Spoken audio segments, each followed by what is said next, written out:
Siguiente expositor, el doctor Elmer Quintero. Doctor, el Señor le bendiga, Dios le guarde. Muchísimas gracias por estar con nosotros y estamos contentos de que esté con nosotros. ¿Cuánto le damos la bienvenida al doctor Elmer Quintero? Ok, doctor, el Señor le siga usando. Muchas gracias, pastor. Buenos días. Los que tengan la posibilidad de arrodillarse, les voy a pedir que nos arrodillemos, hagamos una oración antes de abrir la palabra del Señor.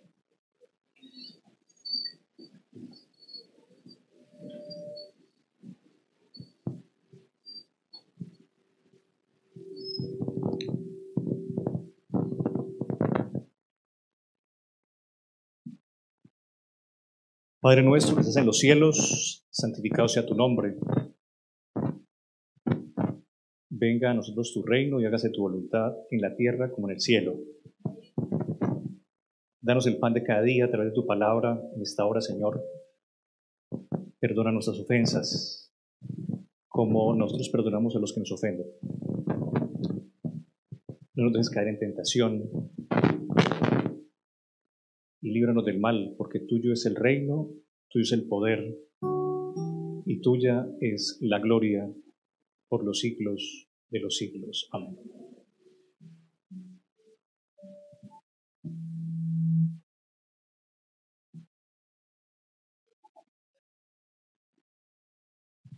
El espacio para este momento es la deidad o la divinidad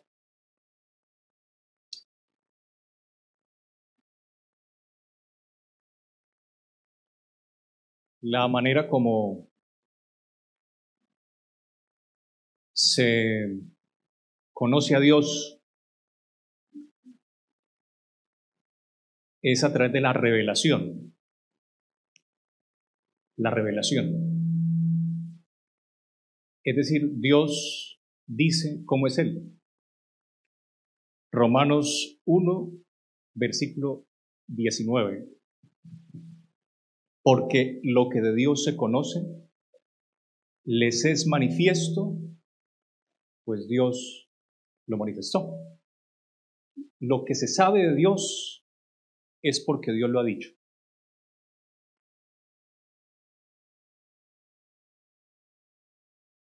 Ahora, Dios, lo que dice de Él,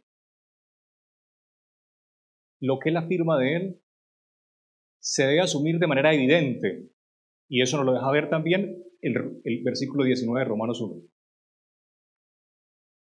Entonces, en primer lugar, la autorrevelación de Dios la sugiere Romanos 1, 19. Romanos 1, 19. Porque lo que de Dios se conoce les es manifiesto, pues Dios lo manifestó. Entonces, el primer principio que debemos revisar en esta hora es el de la autorrevelación. Dios dice cómo es Él. Y en segundo lugar, lo que Dios dice de Él se debe asumir así. No se debe interpretar, no se debe suponer. Porque lo que de Dios se conoce les es manifiesto, pues Dios lo manifestó. Dos principios. Número uno, autorrevelación. Número dos, revelación evidente. Lo que Dios dice de Él, lo que Dios manifiesta de Él, es así. Y en tercer lugar, revelación absoluta. Hebreos capítulo 1, versículo 1. Porque Dios, habiendo hablado de muchas formas y de muchas maneras a nuestros padres por los profetas, en los postreros días nos ha hablado por medio del Hijo. Entonces hay una dialéctica o un tránsito de la revelación. Dios muestra quién es Él a través de los profetas. Pero hay una revelación mayor, una revelación suficiente. Lo que pasa con esa revelación es concluyente y es la referencia para todas las otras revelaciones. O sea, lo que Jesús dijo y lo que Jesús hizo es suficiente. Porque Él es el heredero de todas las cosas y por quien Asimismo, Dios hizo el universo. Y porque Él es la imagen del Dios invisible, o sea, Él es Dios. Entonces, tenemos, número uno, el primer principio, Dios dice cómo es Él. Número dos, lo que Dios dice es evidente, no hay que suponerlo, no hay que interpretarlo. Y en tercer lugar, encontramos la mayor manifestación de la revelación de Dios en la persona de Jesucristo. Por eso, hace un momento se hacían algunas preguntas con respecto al Dios del Antiguo Testamento, Jehová del Antiguo Testamento, Yahweh, Elohim, Olán, el Shaddai, las formas como Dios a través de los profetas se manifestó. Pero lo que pasa en el Nuevo Testamento, lo que pasa con Jesucristo es la revelación máxima. Entonces, debemos concentrarnos en lo que pasa en la vida, en la obra y en las palabras de Cristo, para que de esa manera concluyamos la manera como Dios es. Entonces puede haber algunas confusiones, aparentes confusiones, por lo que pasó en el Antiguo Testamento, pero lo que pasa en el Nuevo, o sea, lo que pasa en la revelación de Jesucristo, nos deja con claridad las ideas con respecto a lo que Dios es. Ahora, la revelación es una revelación escrita, no solamente es una revelación hablada, no solamente una revelación manifiesta, realizada por Dios, obrada por Dios, sino que también es una revelación escrita. Y entonces, la escritura, ¿cómo se debe asumir? La escritura. ¿Cómo se debe asumir la escritura? La revelación material de Dios, la revelación escrita de Dios. ¿Cómo se debe asumir? Como Dios la asumió cuando se encarnó. Aquel verbo se hizo carne, habitó entre nosotros y vimos su gloria, gloria como el unigénito del Padre. Y cuando el verbo se encarnó, Él dijo cómo asumir la revelación escrita. ¿Cómo? Gegraptai. Escrito está. Toda respuesta debemos darla. No debemos interpretar. Observan que en el desierto Jesús, ante la primera pregunta del enemigo, si eres el Hijo de Dios, es una pregunta repetida. Mire que el tema de la divinidad de Cristo no es nueva. En el desierto, el enemigo de Dios estaba sospechando sobre la divinidad de Cristo. Si eres el Hijo de Dios, di que esas piedras se conviertan en pan. Si eres el Hijo de Dios, échate abajo. Si eres el Hijo de Dios, o sea, se sospecha de la divinidad. Ahora, cuando se sospecha de la divinidad, ¿qué hay que hacer? Entonces Jesús contestó, Gegraptai, escrito está. Esa es la manera como se debe reaccionar. Ahora, Hebreos 1:1 nos dice que el Señor habló de muchas formas y de muchas maneras. De muchas formas y de muchas maneras. Y hay tres formas fundamentales que debemos reconocer en los pasajes sagrados. No solamente en pasajes sagrados, sino en cualquier tipo de literatura. El primer tipo de textos que aparece, el primer tipo de forma o de naturaleza literaria es la factual. La factual es la histórica. Pasajes de naturaleza histórico. Por ejemplo, un pasaje de naturaleza histórico, el nacimiento de Cristo. Jesús nació en Belén, todavía está Belén, el espacio está allí, se puede hasta reconocer el espacio. O sea, la ciudad de Belén existe, eso es histórico, eso es real, eso es evidente, histórico. Hay otra forma de escribir o de presentar un mensaje a través de un texto y es lo dialéctico, que es lo discursivo, las palabras. Y en tercer lugar está lo semiótico, lo representativo, los símbolos. Entonces, tres ambientes. Primero, Jesús nació en Belén, eso ya es evidente. Los israelitas salieron en Éxodo 12 de Egipto, eso es algo histórico, sucedió. El Mar Rojo está, es histórico, es real, es literal, es evidente. Número 2, las palabras, lo dialéctico, por ejemplo, los salmos, los proverbios, aún los discursos de Jesús, el sermón de la montaña, Mateo 5 al 7. Viendo la multitud subió al monte y sentándose llegaron a sus discípulos. Entonces él abriendo su boca les enseñaba, o sea, habla las palabras, segundo tipo de ambiente. Y el tercer tipo de ambiente es, por ejemplo, Apocalipsis capítulo 1, semióticos, símbolos, figuras. Ahora, un ejemplo de eso es Apocalipsis 1, ¿cierto? Donde dice que Jesús aparece con una espada en su boca. Lo mismo en el capítulo 19 de Apocalipsis. ¿Qué pasa con esos tres tipos de ambientes? Hay que distinguirlos porque no podemos hacer doctrina en ambientes inestables. ¿Qué significa un ambiente inestable? Los símbolos son menos estables que la historia. Es más estable el sentido de lo que pasó, de lo que se dio, de lo que se realizó, la historia. Entonces hay pasajes históricos, hay pasajes discursivos, y bueno, el discurso es un poquito más estable que los símbolos. El sermón de la montaña pues es más estable que Apocalipsis 1, ¿cierto? Las palabras de Jesús, los sermones de Jesús son más estables que los símbolos de Apocalipsis. Yo no puedo hacer doctrina de la naturaleza de Cristo sobre Apocalipsis 1. O sea, yo no puedo decir, Jesús en este momento está en el cielo y tiene una espada en la boca, porque ahí hay un ambiente simbólico. ¿Me siguen? Las palabras ya tienen un nivel mayor de literalidad, las palabras, pero lo que más tiene literalidad es la historia. Entonces, debemos afirmarnos en ambientes históricos para determinar principios fundamentales. Ese principio hermenéutico se llama prevalencia por nivel de literalidad. O sea, entre más literal es el pasaje, de ahí yo puedo afirmar más la doctrina.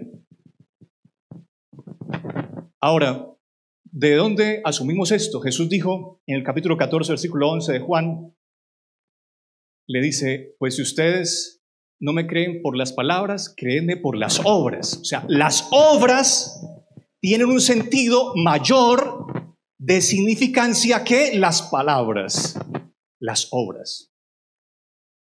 Muy bien, pensando en esto, vamos a revisar un aspecto de la divinidad en esta hora. La naturaleza de Dios o la ontología. ¿Cómo es Dios físicamente? Volvamos al primer principio. Dios reveló cómo es físicamente. Segundo principio, lo que Dios mostró de Él es así. No se debe entender de otra manera. Y en tercer lugar, en Jesucristo, Dios se mostró como es físicamente también. Ahora, el otro principio que quería plantearles es el principio de autoridad. El principio de autoridad. San Juan 5, versículo 36 dice, yo tengo un mayor testimonio que Juan. En la Biblia hablan muchas personas, hablan muchos profetas, porque Dios habló de muchas formas y de mucha manera a los padres a través de los profetas. Hablan muchas personas. Pero hay que tener cuidado quién está hablando o quién está actuando en la Biblia. Un ejemplo es el caso de Job. El libro de Job. El libro de Job, ¿quién habla? Habla Dios, habla Job, habla la esposa de Job, hablan los amigos de Job y habla el enemigo de Dios. De esos personajes que hablan, ¿a quién le damos mayor importancia? Jesús dijo, mi testimonio es mayor que el de Juan. A Dios hay que darle prevalencia de autoridad, el principio de autoridad. Cuando Dios habla ya es definitivo. Entonces puede haber pasajes confusos, puede haber ambientes difíciles de asumir, sobre todo nosotros que no tenemos una comprensión tan directa de los idiomas iniciales, arameo, hebreo. Mire, para entender el Antiguo Testamento no solamente necesitamos hebreo, necesitamos arameo, ugarítico, moabita, fenicio, cananeo. Y para asumir el Nuevo Testamento, pues hay que leer koiné, el griego, pero también el griego clásico, el griego ático, copto. Tenemos que aprender algo de latín para poder entender el Nuevo Testamento. Y nosotros que no tenemos la mediación, ¿qué tenemos para interpretar? Al Espíritu Santo. Al Espíritu Santo.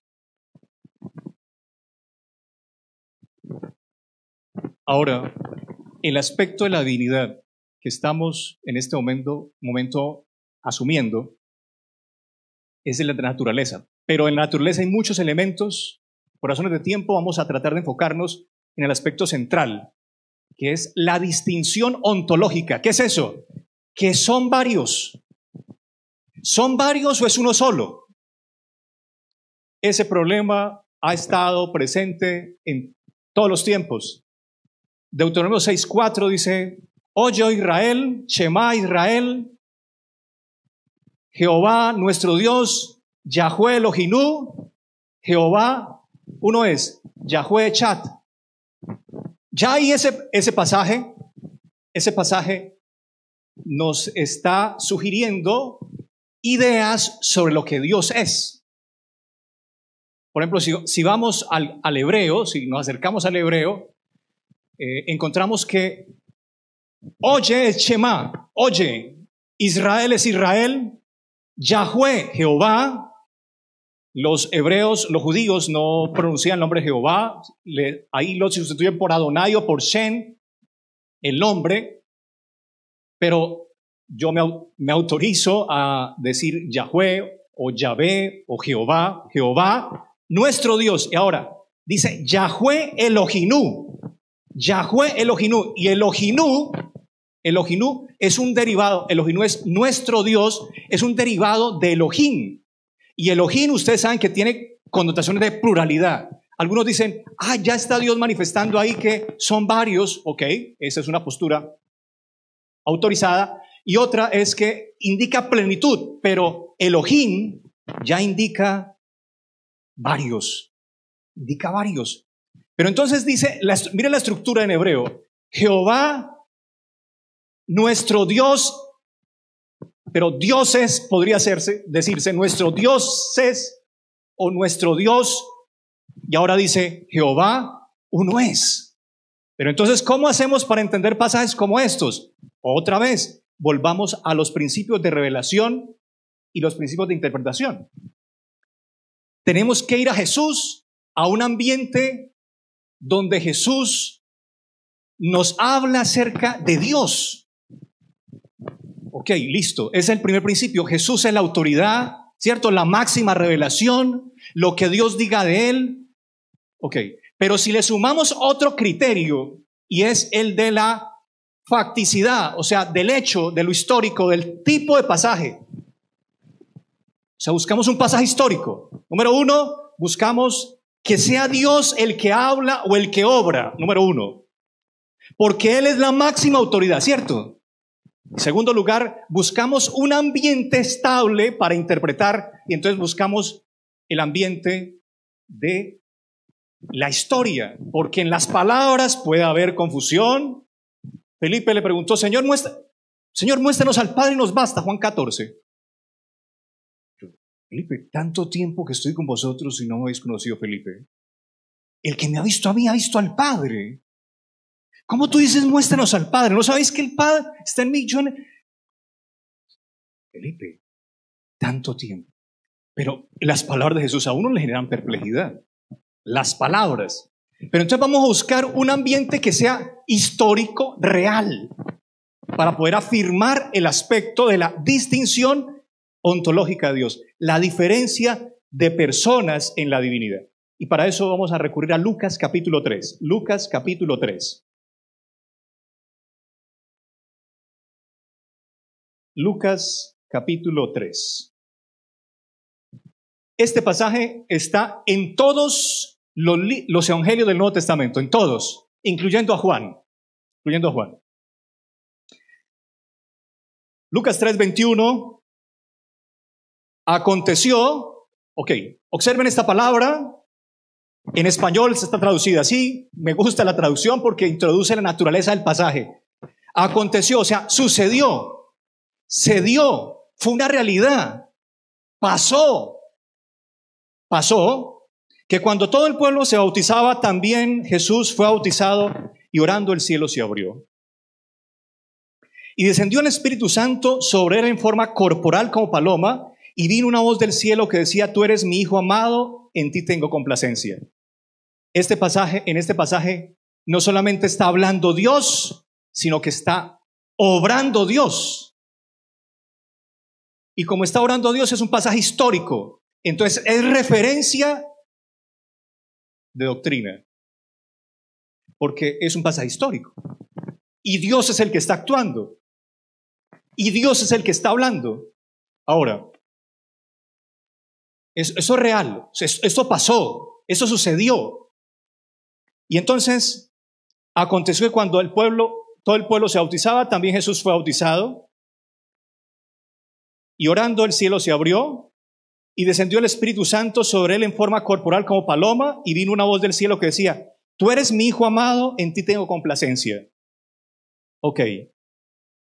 Pero entonces puede haber pasajes históricos, literales, pero puede haber pasajes únicos. O sea, el único pasaje, por ejemplo, la creación, ¿fue historia? Fue historia, pero es un único evento de creación, no ha habido más creaciones. No ha habido más creaciones, ¿o sí? 1, Génesis 1 y 2. Pero entonces, para afirmar más una doctrina tenemos que utilizar otro criterio de interpretación, y es la ocurrencia o la reiteración de pasajes. O sea, que haya más pasajes, que no haya un solo pasaje, sino que haya varios pasajes para afirmar. Entonces, 3 principios. Número 1, Dios es la máxima autoridad. Lo que Dios diga, eso es evidente lo que Él dice. Número 2, hay que buscar pasajes que sean estables, es decir, históricos, que nos afirmen. Y número 3, hay que buscar varios pasajes. Entonces hay varios pasajes, y por eso Dios en los evangelios, en Mateo 3, si usted lee Mateo 3 y Marcos, Mateo 3, vayan a Mateo 3 conmigo, por favor, y aparece el mismo incidente. Es el mismo incidente, se repite la ocurrencia, o se da la ocurrencia nuevamente, ocurre. Ahora, Mateo 3, versículo 16. Y Jesús, después que fue bautizado, subió luego del agua.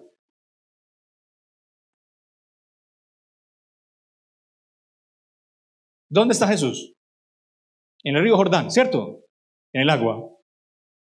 Y aquí los cielos le fueron abiertos, y vio al Espíritu de Dios que descendía como paloma y venía sobre él. ¿Dónde está el Espíritu Santo? Descendiendo. Versículo 17. Y hubo una voz de los cielos que decía: este es mi Hijo amado, en quien tengo complacencia. Y del cielo se escuchó una voz. Para yo diferenciar ontológicamente cuerpos, tiene que haber espacio entre ellos y tiene que haber localización distinta. O sea, yo soy distinto al púlpito, a este atril, porque el atril está en un espacio y yo estoy en otro espacio. El bafle está en un espacio, yo estoy en otro espacio. Así que el bafle es ontológicamente distinto a mí, ¿o no? Hay un cuerpo allá y otro cuerpo acá. Ahora, en el bautismo hay un cuerpo en la tierra, hay otro cuerpo descendiendo en este punto medio, y hay otro cuerpo en el cielo que emite una voz. El pasaje es histórico. Lo que Dios muestra de él es así porque Dios lo manifestó. Y quien está obrando es Dios. ¿Cuántos hay ahí? 1, 2, 3. Algunos pueden decir, no, es que lo que pasa es que dice que Jesús fue el que vio. ¿Cierto? Entonces se van al texto y dicen, no, es que Él fue el que vio. Capítulo 1 de Juan. Capítulo 1 de Juan. Entonces era que Jesús estaba como en visión y por eso...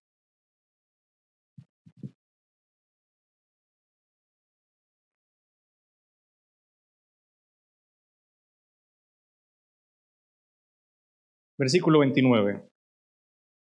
Juan 1:29. ¿Quién bautizó a Jesús? Juan. Ahora, lo que Juan está diciendo en el capítulo 1, desde el versículo 18 en adelante, es historia también. Juan está hablando en términos históricos. O sea, él está en un ambiente histórico conversando con sus amigos. El siguiente día vio Juan a Jesús que venía a él y dijo, he aquí el Cordero de Dios que quita el pecado del mundo. Ese es aquel de quien yo dije, después de mí viene un varón, el cual es antes de mí porque era primero que yo. Y yo no le conocía más para que fuese manifiesto a Israel, por esto vine yo bautizando con agua. Versículo 32. También dio Juan testimonio diciendo, vi al Espíritu que descendía del cielo. Esta es una confirmación fáctica, una confirmación histórica. No solamente Jesús vio al Espíritu, sino que Juan también lo vio. Jesús estaba en el río Jordán, el Espíritu estaba descendiendo y del cielo se escuchó una voz. Ok. Hechos 7:55. Vamos a buscar otro pasaje histórico que nos ayude a afirmar esta idea. Hechos 7:55. Ya se había ido al cielo, ¿cierto? Estamos en el libro de Hechos, capítulo 7. Ya Jesús en el capítulo 1 fue al cielo. Y Hechos, Acts en inglés, ¿cierto? Son hechos. Son hechos, o sea, es historia. Historia. Hechos 7:55. Apedreamiento de Esteban es el contexto. Pero Esteban, lleno del Espíritu Santo, puesto los ojos en el cielo, vio la gloria de Dios. Y a Jesús que estaba a la diestra de Dios. Otra vez lo leeré. Pero Esteban, lleno del Espíritu Santo, puesto los ojos en el cielo, vio la gloria de Dios y a Jesús que estaba a la diestra de Dios. Y dijo, versículo 56, he aquí veo los cielos abiertos y al Hijo del Hombre que está a la diestra de Dios. A Esteban en el año 34 lo apedrearon de verdad. O sea, ¿fue verdad que apedrearon a Esteban? Esto es verdad, eso es realidad. Jesús dijo, os conviene que yo me vaya porque si yo no me fuera el Consolador no vendría a vosotros. Pero cuando yo me fuere, entonces lo enviaré. Y el Consolador vino cuando Jesús se fue. Y por eso 7:55 dice, Esteban, ¿con quién estaba? Con el Espíritu Santo, con el Espíritu de Dios, lleno del Espíritu Santo. El Espíritu Santo estaba en Esteban. El Señor Jesús hace una distinción. Dice, si me amáis, guardad mis mandamientos, yo rogaré al Padre y dará otro Consolador para que esté con vosotros para siempre. El Espíritu de verdad al cual el mundo no puede recibir porque no le ve ni le conoce. Pero otros le conocéis porque está con vosotros. Y un día estará en vosotros. El Espíritu Santo estaba en Esteban, lleno del Espíritu Santo. Ahora, una persona de la divinidad está con Esteban, ¿cierto? Puesto los ojos al cielo, vio la gloria de Dios, al Padre, y Jesucristo a la diestra. Uno con Esteban, el Padre y Jesús a la diestra. 3. 3 cuerpos.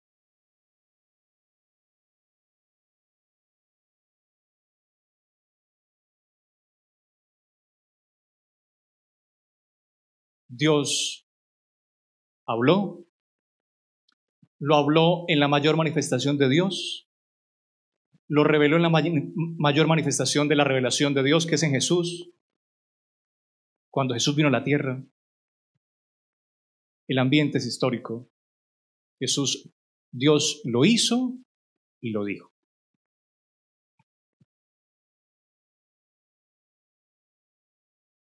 Ahora decimos, ¿qué cuerpos? Sí son cuerpos, está bien cuerpos, nos quedamos con los cuerpos, ¿cierto? ¿Y qué con la cognición, con la mente? Entonces son 3 cuerpos, por lo menos históricamente ya quedó eso afirmado. Yo no puedo empezar a suponer, no, está ahí. Porque lo que Dios se conoce les es manifiesto, pues Dios lo mostró. Pero ahora, voluntades, mentes, cognición. Juan 6:38. Porque he descendido del cielo no para hacer mi voluntad, sino la voluntad del que me envió. 2 voluntades. 2 voluntades. Descendió del cielo no a hacer su voluntad, Jesús, sino la voluntad del que le envió.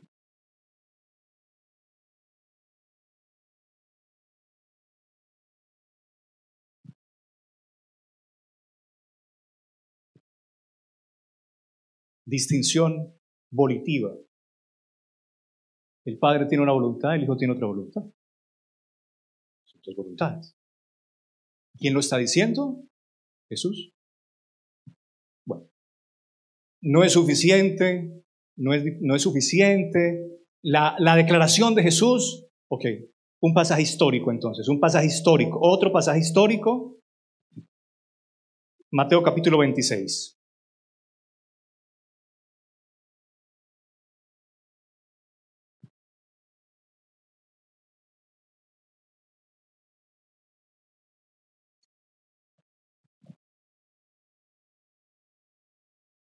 Versículo 39. Yendo un poco adelante, ¿Getsemaní fue verdad? Sí, fue verdad. Lo que pasó en Getsemaní sucedió en realidad, Eso es historia. Padre mío, si es posible, pase de mí esta copa, pero no sea como yo quiero, sino como tú.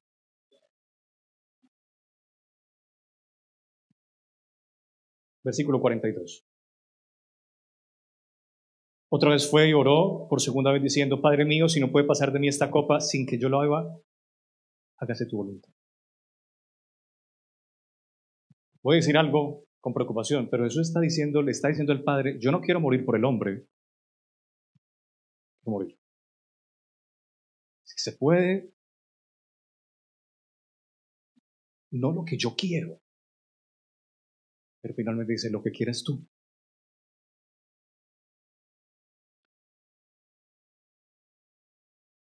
Voluntades emplazadas. 2 voluntades. Ahora, hay otro asunto que distingue una personalidad. El doctor Figueroa ahorita está hablando de la personalidad, ante una pregunta que se hizo en el auditorio. La distinción de la personalidad del sujeto, la distinción del sujeto frente a los otros sujetos, es que ese sujeto puede conocer al otro sujeto. Mateo 11 dice, el Padre me conoce a mí, yo conozco al Padre. Uno conoce al otro. Y la primera carta del apóstol Pablo a los Corintios,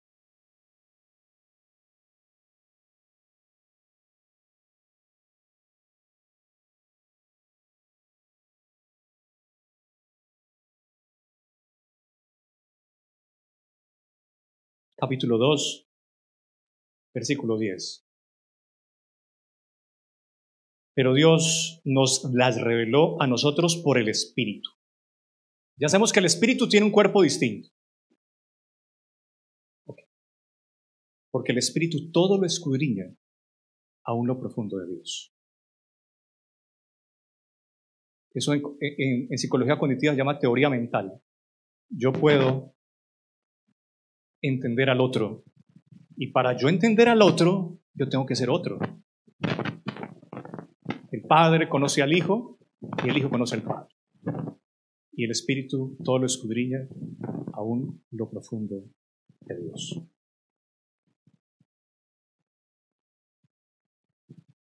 Ahora, en el cierre, identificación. El Padre es Dios.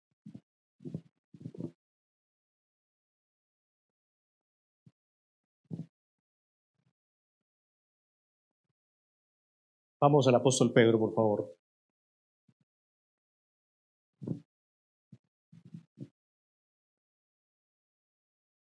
La primera carta del apóstol Pedro,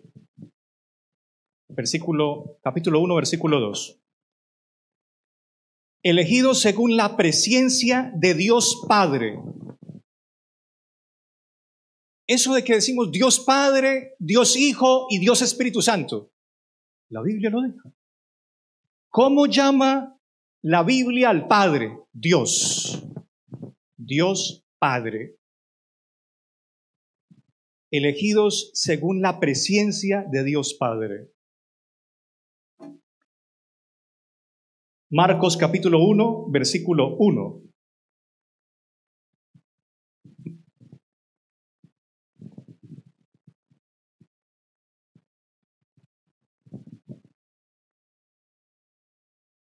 Principio del Evangelio de Jesucristo, Hijo de Dios. Padre Dios, Hijo de Dios. Y para que tengamos constatación solo con la palabra, San Mateo capítulo 3. En el ambiente histórico que constata las tres identidades y las tres personas. Mateo 3, versículo 16. Jesús, después que fue bautizado, subió luego del agua y aquí los cielos le fueron abiertos y vio al Espíritu de Dios. Padre Dios, Hijo de Dios, Espíritu de Dios. Declaraciones Gegraptai, escrito está.